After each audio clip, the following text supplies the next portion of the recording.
Are we recording now? Yeah, we're on. Oh, okay, cool. All right. That's what the little red light means. No, it's all good, man. Red, like my beard. Let's go.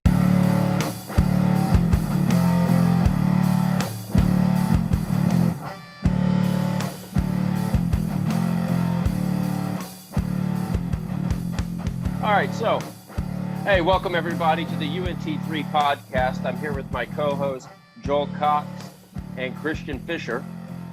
My name's Ryan Gerpers. What we're doing here is we're going to bring you a weekly podcast, and it's going to be all music all the time. And what we're really going to focus on is we're going to focus on topics that interest us. We're three best friends that love music. We sit around in my backyard on Zoom. Whenever we get together, music is what we talk about. So we're going to bring that conversation and these topics to you. They could be anything from discussing live shows to what's trending now. We can do albums from any decade. We can do an album review. We can do super groups by putting a super group together. Really, the sky is the limit on where we're going to go. So really, to get us started right now, our first segment today, what we're going to talk about is our first live concert that we ever went to or that we can remember. So really, there's nothing. There is nothing that is contained here. It can be any concert that you went to that you could remember. And so, Joel, what is the first concert that you can remember that you went to? Well, I am the eldest member of the group, so it's been a little while since I went to my first concert. I think Not by much, so don't. Dinosaurs roamed the earth, and we're still learning how to build a wheel. But back in the day, in 1984, I had the privilege of going to the Houston Astrodome and seeing Michael Jackson and the Jackson 5 on a reunion tour. So basically, they would open up with the Jackson 5 as kind of an opening group, and they do their little thing. And then they would go backstage, and then they watch like Michael Jackson kill it. And it was like insane. It's still probably the loudest concert. I've seen a lot of bands, but that's probably the loudest concert I've ever been to. And it was incredible. So it was pretty awesome. Changed my life. How did it change my life? Well, I mean, at that time, MTV was still new. It'd been out for a couple years, but, I believe MTV came out in 1980. And, when you'd see these people, especially someone like Michael Jackson, he was just like, he was just unreal. It was like a character. Like you saw him on TV and dancing and singing, but it didn't seem like a real person. But then when you actually go see him live, it's kind of like there's certain people that I've seen live that you understand why people are so enamored by seeing them. And he was just one of those people. You're like, no, this isn't a character. This isn't an actor. This is a real live person. And he was flawless. I mean, it was just amazing. And of course, how many hits has Michael Jackson done? Plus, in the middle of it, he brought out the Jackson 5 for about 10 minutes and let them do a medley of Jackson 5 tunes, and that was pretty cool. And it was just awesome. It was just the best. Now, was he one of those artists? Because I've been to some live shows that, like, when I've got their CD. Yes, we're that old. We have CDs. We listen to CDs. But when I had a CD in my truck or car or at home, and I'm jamming out to the CD, is he that artist that he sounds just like he does on the CD? Does he sound better? Is it not as good? Just like the recordings. Of course, his big thing, and if you watch any documentaries on him, he's very much, the live show should sizzle. It should expand the tune. So, I joke that he ended with Billie Jean, and he did Billie Jean for like 20 minutes. It's kind of like when Paul McCartney does Hey Jude. Like Hey Jude went from like 7 minutes to like 3 hours, and you're doing 2.5 of Hey Na Na Na Na Hey Jude. But that's the thing. Like he was a consummate performer, so he sounded just like the recordings. And I guess in some ways it was better, but he just knew how to work the crowd. He knew how to interact. I mean, there was the Astrodome at that time before it was a parking lot. I mean, it was huge. And it was like we were in the almost the top area, and he was connecting to us, and we were like, it felt like miles away, and yet he was still connecting to us. That's just how good of a performer he was. But his albums are hard to beat. And it's funny you talk about CDs and stuff. When I was a kid, when Michael Jackson's album came out, it was in 1984, Thriller, and I had a friend who came to school for show and tell, and he brought his jam box, and at the bottom had a button, and this bottom tray slid out, and you could put vinyl records. So you could have your jam box with your little vinyl records. It was insane. It was the coolest thing. By the way, vinyl records are the big disc, just in case. Just so everybody knows. That could be another topic one day. What is the big one compared to the little one? We'll get into that later, though, because some of us, and I'm one of those people, I don't know what the big one's called and what the little one's called, and we're still talking about records here, so it's like, The little ones are 45s. Gotcha. So, that means nothing to me, but it is what it is. But, so Michael Jackson, so Christian, was your first live show, was it as cool as Michael Jackson? Because, man, that's pretty epic first live show, man. Up there. I mean, that's setting the bar really high. That is setting the bar really high, but I figured before I get started, Thriller was released in 82, not 84. Oh, it was 82? It was 82. Yeah, I'm getting old. So, just, on this music podcast, we want to be as accurate as possible. Well, I guess next time I need to do research. So Ryan, your question was my first concert as memorable? Is that what you're asking? No, what was your artist, the artist you went, because Joel set the bar high, man. That's an epic first show. Michael Jackson, I mean, come on now. He's arguably one of the best musicians to live, I agree. And so is your first live show going to meet that bar, or are you going to fall short? Well, it all depends on the circles that you run in. And it all depends on how old you were in the early 90s. My first concert, now obviously this was the first concert that we remember going to, but my first concert that I have a vague memory of, if you have any concept of Christian music whatsoever, my first concert was Carmen. So I think there's like one person out there that will be watching this that will know who that is other than Joel. If any of you listening know who Carmen is, put it in the comments. I'm curious because I don't know who Carmen is. Put a comment in the section below. But no, my first concert that I vividly remember was New Kids on the Block. It was in the summer. Hanging tough, baby. Yeah, it was in the summer of either 90 or 91. I could Google it real quick, but I'm not going to do that right now. One of y'all can do that. In the comments below, let me know when they played Shreveport, Louisiana. But my dad's parents, my grandparents, lived in Arkansas, and that summer we went to visit. And when we got there, my grandmother was waiting for me basically at the front door. And when I walked in, she had this big smile on her face, and she had 6 tickets in her hand. And she was like, Christian, I got you and your cousins tickets to a big rock show. And in 90 or 91, to me, rock meant like Aerosmith or, Lenny Kravitz or something like that, even if Lenny Kravitz was out by then. I don't think he was. I think his first album was 89, but, we may need to check that. Anyway, that was my idea of rock music. And so I got all excited, and when I asked grandmother, who is it? She said, New Kids on the Block. I'm sure she could see the disappointment on my face. I turned around to my mom, who was right behind me, and I asked her, I said, do I have to go to this? And she said, of course you do. Your grandmother paid the money for the tickets, so you've got to go. And so My grandparents lived in El Dorado, Arkansas, which is South Arkansas. And the next morning, my cousins and myself and my aunt and a friend of hers, we woke up at like 6:30 in the morning. We're on the road by 7. Drove the 3 or 4 hours to Shreveport, Louisiana, and spent the day at the mall.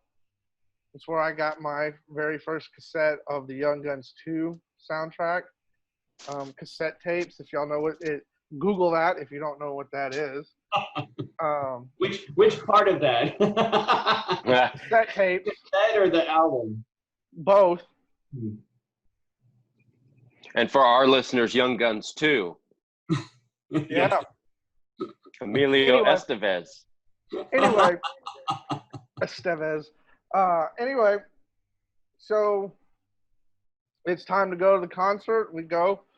She didn't even, I mean, it's a grandmother buying tickets, so it's not like she's going to get you like the greatest seats ever. But kind of like Joel with Michael Jackson, we were way up at the top, except we were all the way stage right, you know, so we were as far over to the side as you could be. And I sat up there with my cousin's boyfriend, sitting there going, why are we here?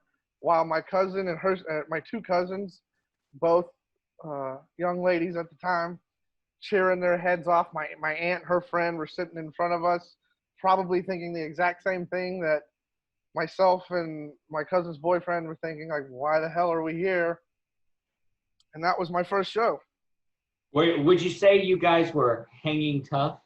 Well, you know, it's funny that you it's funny that you bring that up, because the encore for the show was hanging tough. They all came out at the end of the show. You know, all the girls are yelling and screaming, and Donnie Wahlberg comes out, and he's like, all right, for all you boys and young men that are here, and we know you don't want to be here, this one's for you. And they kicked into Hanging Tough.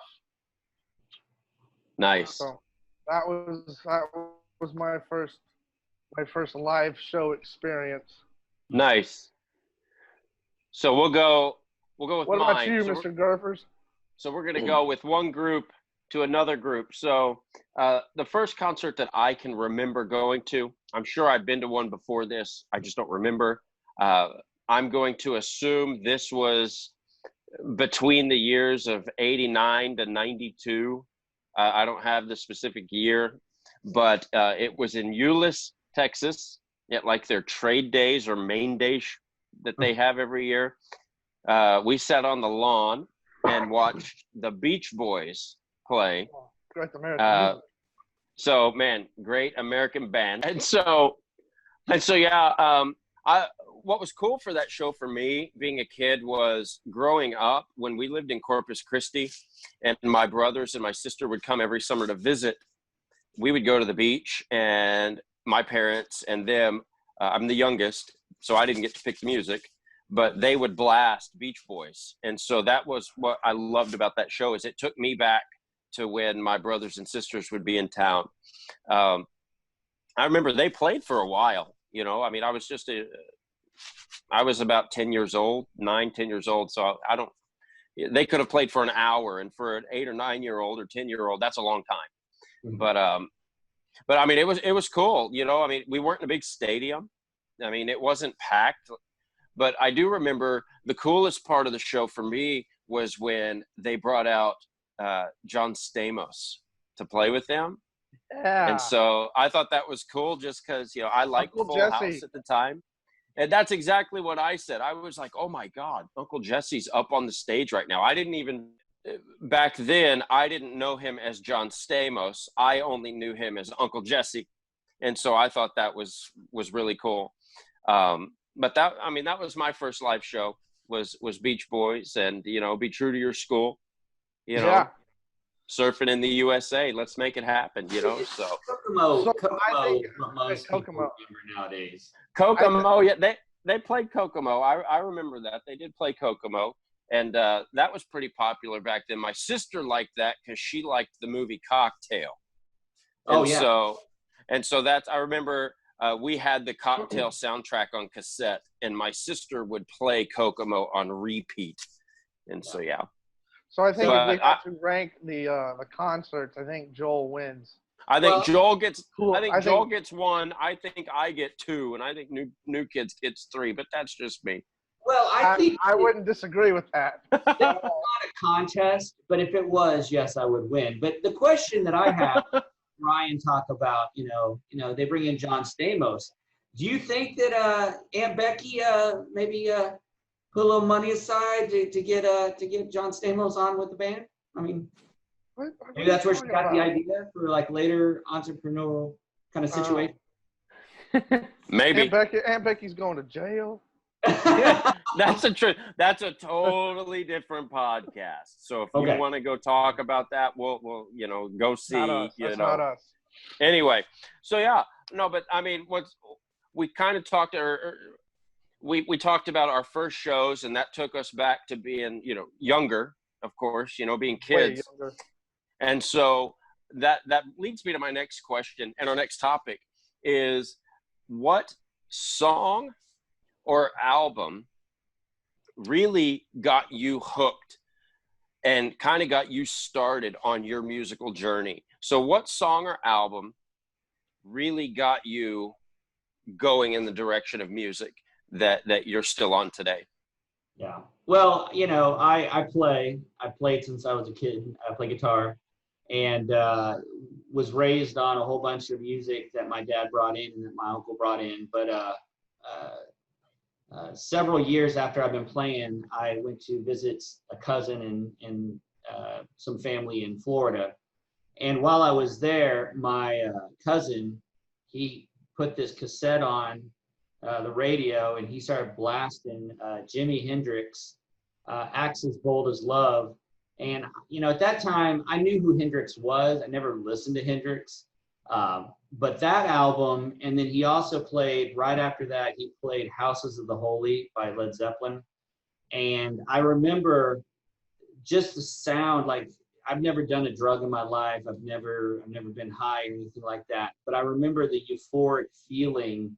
It was like I almost kind of lost perception of time because I was so engulfed in the sounds and the vocals. I mean, you have Hendrix with his guitar, and it's bluesy, but it's spacey, but it's tight, but it's loose. It's like all over the place. And then you have, Zeppelin with, you have Plant with his vocals that are just outside of this world. And, you have Page and layered guitars and Bonham's drums. And then of course the rhythm section, with John Paul Jones. It was just, I couldn't even comprehend it. And then I'm looking at this cassette, because back in the day we used to look at the album, now you just scroll through the videos, skip. But like I'd actually get the little gatefold of the cassette out and just look at everything, and just even the covers of these two albums, I couldn't even comprehend it. And I just remember my mom had sent me some money that was supposed to last me like 2 or 3 weeks. And I literally went to the store when I could, and I bought every Hendrix, every Zeppelin album I could find. And it was, I mean, I just couldn't get enough. I just couldn't stop listening to it. It literally changed how I perceived music, like from that point forward. So it's pretty intense. Hendrix, man, you're setting the bar. Michael Jackson, Jimi Hendrix, like, damn, dude. Okay, setting the bar high. It's what I do. It's what I do. It is what it is. All right, Fisher. Fisher, can you, we fell short of that bar with New Kids on the Block to Michael Jackson. Your first album or song, I mean, what's it going to hold up to? Well, to again, like I said, all depends on your circumstances growing up. Because for some people, my first concert was number one. Not for me. But my first album that just like blew the doors open and said, all right, this is your path now. You're not listening to mom and dad's music anymore, which, I grew up on Fleetwood Mac and Eric Clapton and Michael Jackson. I remember very vividly holding the Michael Jackson Thriller vinyl and getting it out and doing everything you do with the vinyl, opening it up, reading the lyrics, reading all the liner notes. No. But that first album for me came out in August. Actually, its 30-year anniversary is next August. Was the Black Album by Metallica, and it was October, so it was about a month or 2 months after the album came out. I remember, and Joel know what I'm talking about with this. This was in the same era as the Hell's Bells videos making their way through the Southern Baptist churches. And basically it was just, here are the dangers of rock music. Don't let your kids listen to heavy metal, because if you play the records backwards, you'll get messages from Satan and all this fun stuff. And as a kid in 1991, I was very impressionable. I bought into all of that. And so we went over to a friend's house. My oldest friend, Aaron Burns, went over to his house. And they lived in a 2-story house. I remember walking up the stairs, opening the door to his room, and he had it playing already. And he grabs me by the shoulders and yanks me in the room. Is like, you've got to listen to this. You know how, like, when you hear something that's just like, to you is earth-shattering, life-changing, you get excited and want to share it with as many people as possible.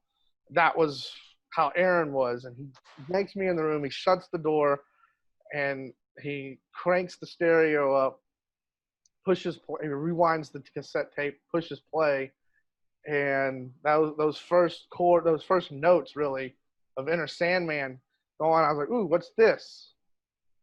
And then we get through Enter Sandman, and kind of like with Joel, just listen to that whole album. I was like, play that again. We play it again. It ends. Play it again. Right? Who is this? Metallica. And like, then that's when all the alarm bells went off in my head. Like, oh, I'm not supposed to be listening to this. And I think the part of the appeal and part of the reason I latched onto it was that whole, this is forbidden. You're not supposed to listen to this. Right? Because as my mom used to call it, it's going to hell music. And and so that was out, and kind of like what Joel said, after listening to the Black Album, I scraped money up, mowing yards, things like that. Went to the local Hastings, bought my first of many cassettes of the Black Album. Didn't your mom like throw them away or something? Yeah, I had to lie about what they were. Most often I would say, yeah, this is just Christian metal. You know, it's like Tourniquet or Deliverance, bands like that. Again, very, very small segment of the population out there know who I'm talking about. Yeah. Zayo. Yeah. Yeah. And so I got you. When she actually would get my CDs and pull out the little sleeves and actually read the lyrics, I remember getting in many arguments with my mom about what's the difference between this and your country music that talks about getting drunk and fornicating and all this other. Fornicating. Yeah. Hey, this is a family-friendly show. Fornicating. And so, but yeah, that I couldn't get enough of them. And the next album that I bought of theirs was Master of Puppets, and then Ride the Lightning, then Kill 'Em All, and then finally at that point, because this was before Load and Reload, then it was finally Injustice for All. If only she knew what Load was. Oh, right. Well, by the time Load came out, I was a senior in high school. I was 18, so they couldn't really tell me what to do and what not to, or at least what not to listen to at that point. Yeah. She put her sock and tennis balls to the side. There you go. That's right. What about you, Ryan? What album was it for you that put you on your own personal musical journey? So for me, and this is going to sound redundant, but mine's also the Black Album by Metallica. And leading up to me hearing that, like I had said earlier, I was the youngest, and then I was an only child. And so whenever me and my mom and dad would get in the car to go somewhere, or they had music playing around the house, we listened to what they wanted to listen to. I never really got to pick. So I got, and not that these are bad, what I'm about to list off, but I got stuck to listening to like Madonna and Tears for Fears, and dad with like Jefferson Starship, or Three Dog Night, things like that. And so it was, for me, I was in San Antonio visiting my dad and my grandparents, and next door to my grandparents was a friend of ours, and me and my cousin would go over there to play pool. And I never forget, one night we went over there to play pool, and this guy's name was Jamie. And as soon as we got in, Jamie said, "Hey, y'all listen to this." And a lot like with what Aaron did with Christian, he blasted he just started blasting it from the beginning. And we played pool through the whole album, and I had never heard anything like that before.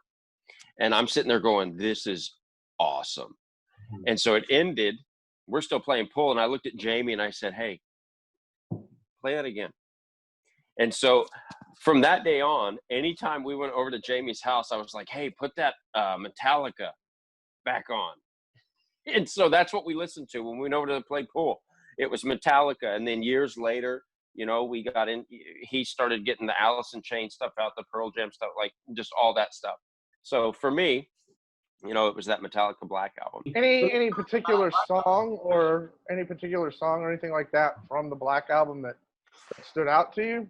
Man, I may be one of the only people that says this, but I don't know. There may be people out there listening that'll comment and say, I don't know what it is. Maybe it's the chords. Maybe it's just the meat and the girth of the song. But The God That Failed is just like an insane song on that, for me, for that album. It's just, and it's not even so much the lyrics of the song. It's literally how girthy and meaty and in your face that song is. What about you, Joel? Any particular song from either one of the albums, Houses of the Holy or Jimmy? Man, well, now I'm thinking Metallica, because on the Black Album, Sad But True is, I just remember hearing that, and there's that space right at the beginning where they cut out, and then Lars comes in with the, I mean, just, yeah, it was like a surprise. And I it's still to this day, I just listen to that space. And I mean, that's such a ballsy choice. It's I can't think of any other term, like to just have dead air. When it was on the radio, it was like dead air, and boom. I mean, it's just awesome. It just grooved. But I mean, as far as man, it's hard for me for the Zeppelin album, just because Song Remains the Same at the very beginning of it. But like the whole album is, I mean, the whole album from beginning to end is so good. And as far as I listened to Axis Bold as Love, but When Cries Mary was the very first one that I learned all the lyrics, and Hey Joe is the one I learned all the lyrics to. But Axis Bold as Love, for me, again, it's an album from the beginning to the end. It's brilliant. Like, it's a complete album. And I think that's what I love about albums, especially from the 60s and the 70s. It's not like, and even through the 80s and most of the 90s, albums weren't like, you didn't just listen to an artist's song. Those albums from the 60s and 70s, they were meant to be listened to from start to finish. Like, they told a story. And I think that's what appeals to me, anyway, about my favorite albums from that era. Just, I can push play on song one, and 45 minutes later, I'm at the end or an hour later, however long the album is, and just be, transported to somewhere completely different. And for me, on the Black album, I think the song that stands out to me is like you, Joel, is "Sad But True," and that whole snare part, that that that obviously stands out. But um, especially when we were younger, Aaron and I, my friend who introduced me to the album, we referred to that as like that was our power song. Like it pumped you up. Like, I grew up an athlete, and that was one of the songs I would listen to pump me up, because that song's just so guttural.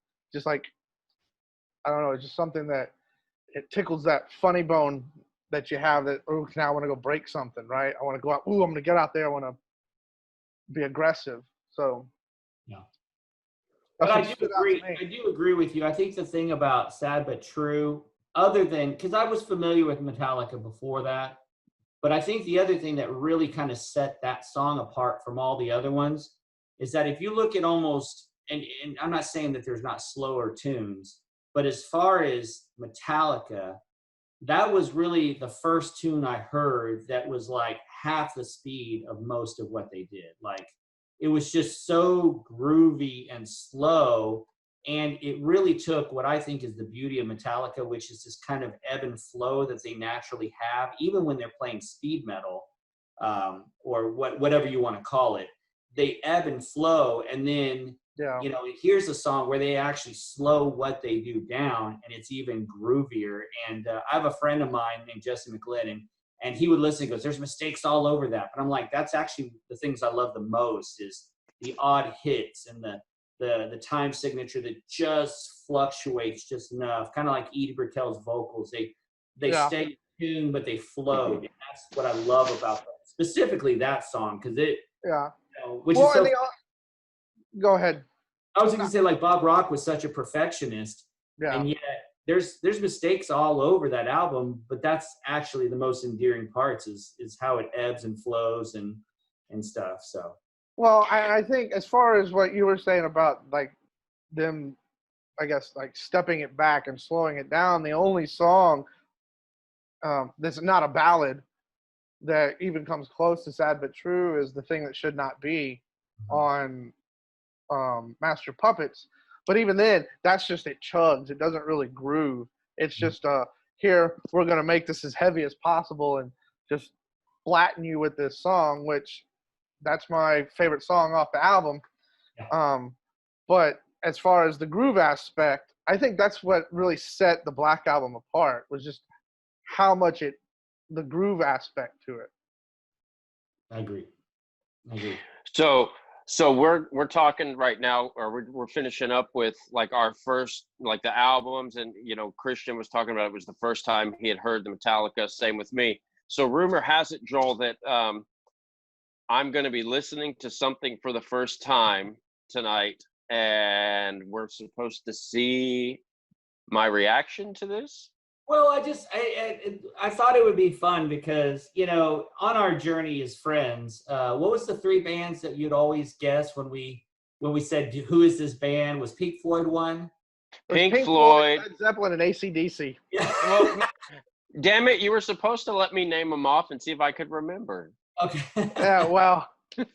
So back in the day, when we first started hanging out, Fisher and I, we have a little bit deeper, we have deeper roots as far as music, but Gurfers has come a long way, and I think that's great. I would agree.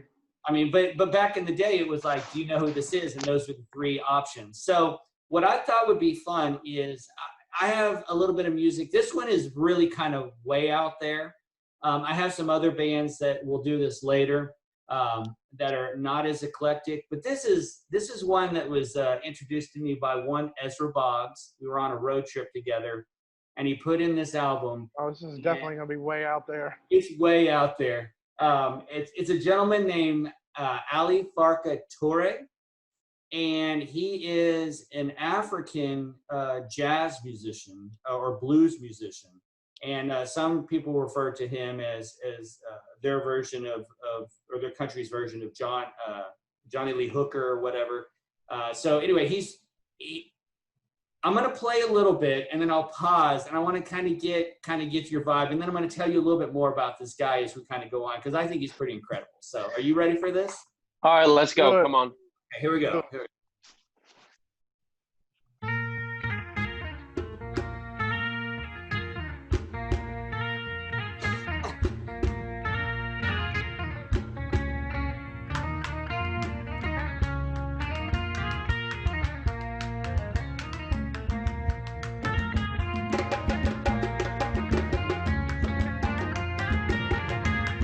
He is going to sing here in a second. So.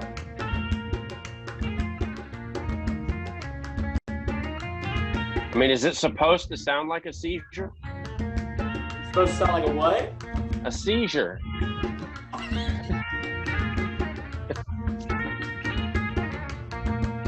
I can only hope that he was selling this. So real quick, so just to give you a little bit of history, there was a group that called the Buena Vista Social Club, and they were a conglomerate of all these musicians that were put together by Ry Cooder. And what he did is he actually found this guy and kind of made him known to the world. So get this guy's album, the one that we're listening to right now, was actually recorded in his village. And he said he was more than happy to sign any record deals, but anything he did had to be recorded in his hometown.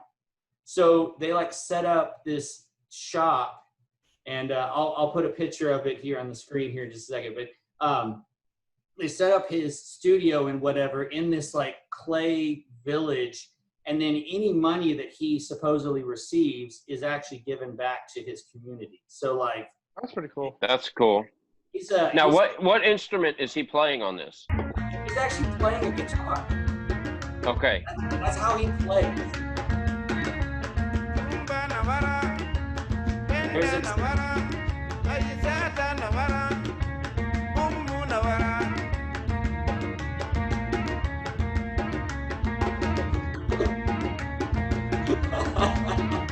Yeah.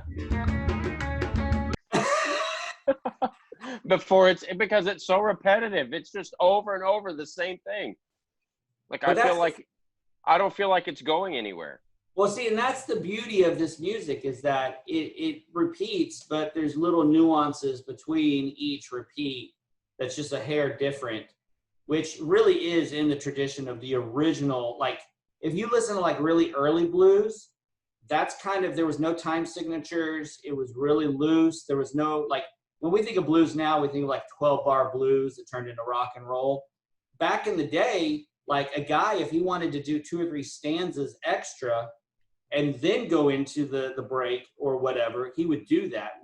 And this is kind of following in that traditional like African, model. So anyway, I'd be curious for anybody who's listening right now, you comment in the bottom, tell us your thoughts on this, and if we should see Brian to more of Ali Farka Touré. But I actually like it. I love it. I actually have this album, and I remember we were on tour, Ezra and I we were driving in the middle of nowhere, and it was pitch black, and we listened to this album, and for whatever reason, it just put me in a trance, and I just was like, kind of like the Zeppelin album, I was like, how is he even doing that? Like for me, I'm so like, here's your beginning, here's your end, and this is what ties it. Whereas this guy he just sings, and then he's like, I'm done. Put down the guitar. Let's go.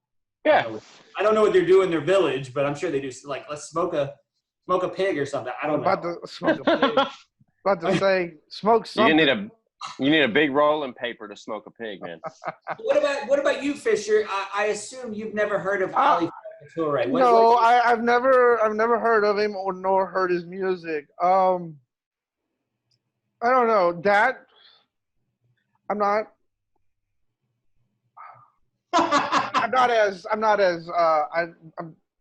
guess I'm not as turned off as Ryan is about it. That would probably be something that if I owned it and I listened to it, it would be something that played in the background that I just need noise in the background. I'm not really trying to pay attention to, like you were talking about, the little nuances between each repeat, like what makes this bar different than this one. So I will say the guitar. I like the guitar. The off the time signature that was just all over the place. Yeah. That I'm not much. It's why jazz is hard for me to listen to at some points. It's just okay. I like my I like my 4/4. I like my shoot. I even like other other time signatures that are still they stay that same time signature all the way through. But I mean, I really other than the off kilter time signature, just the amount of time it took to get to him singing, I was kind of like, Ryan, all right, I'm assuming there's going to be some vocals here at some point. Let's get to it. Okay.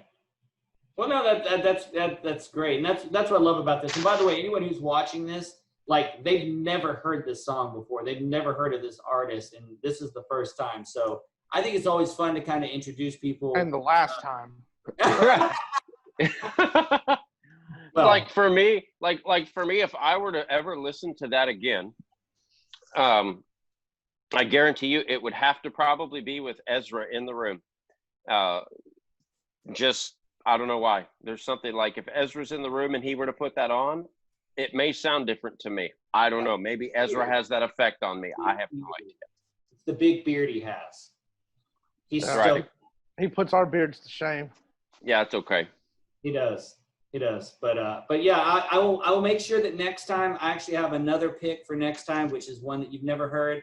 It will be, I will tell you this, it's like roughly 30 seconds long, and it's way more upbeat. So get ready for the next one. Thank you guys for watching. We're so excited that you're here. We love music, and we hope that you enjoy what we talk about. If you have anything that you'd like to add, any comments, any questions, topics, just add them at the bottom. Also, subscribe to our channel if you'd like to see more episodes. And we like the little ding as well. So, just let us know that what you're thinking. And again, we're more than happy to talk about anything music, because that's just what we love to do. So, yeah. And again, I just want to echo what Joel said. Thanks for joining us this evening. I just want to give a couple shout outs to some channels that helped inspired what we're doing. The first channel I want to shout out is Lost in Vegas. It's a couple of guys who live in Las Vegas, and all they do is react to music. They're probably my favorite music reaction channel because they grew up hip-hop lovers and just decided one day, hey, you know what, we're gonna branch out and listen to music we've never listened to before, and react to it. And I've been watching them for about 3 years, and they're funny. Actually have some really good insights into the music. It's really cool to see someone who didn't grow up listening to the music that maybe the three of us grew up listening to, and get their reactions to it now. And the second channel I want to shout out is Rick Beato, specifically his videos, What Makes This Song Great. If you want to watch a channel that breaks down a song really by the guitar, the bass, the drums, the vocal, and he's not making the case that the song is great. He's asking the question, what makes this song great? And he just breaks it down and then leaves it up to you. and he has great hair. I mean, that hair, man. Isn't it? I love his hair and his guitar collection. Man, I would be set. So Right. he's a good-looking- Nice. So next week, what we're going to be looking at for next week is we're calling it the super fight. Okay, so what Joel's going to do is Joel's going to name 2 bands, and what we're going to have to do is we're going to discuss which band would win and why we're making that choice. Also, what we're going to be doing too is we're going to be looking at putting together a super group. That'll be coming in the future. And so really what we're going to do once we start the super group is we're going to really kind of hone in on each member. So drummer, bassist, guitar player, front man, we may throw in, a keyboard or something. We're going to iron out those details, but we're going to spend a lot of time on each. So it's going to take several weeks to get this super group together, but it should be a lot of fun. Again, hopefully you liked what you saw today. Like they said, comment. If you have anything, like, subscribe, hit the little cowbell at the bottom, and y'all have a great weekend. We'll see y'all next week. Later, guys.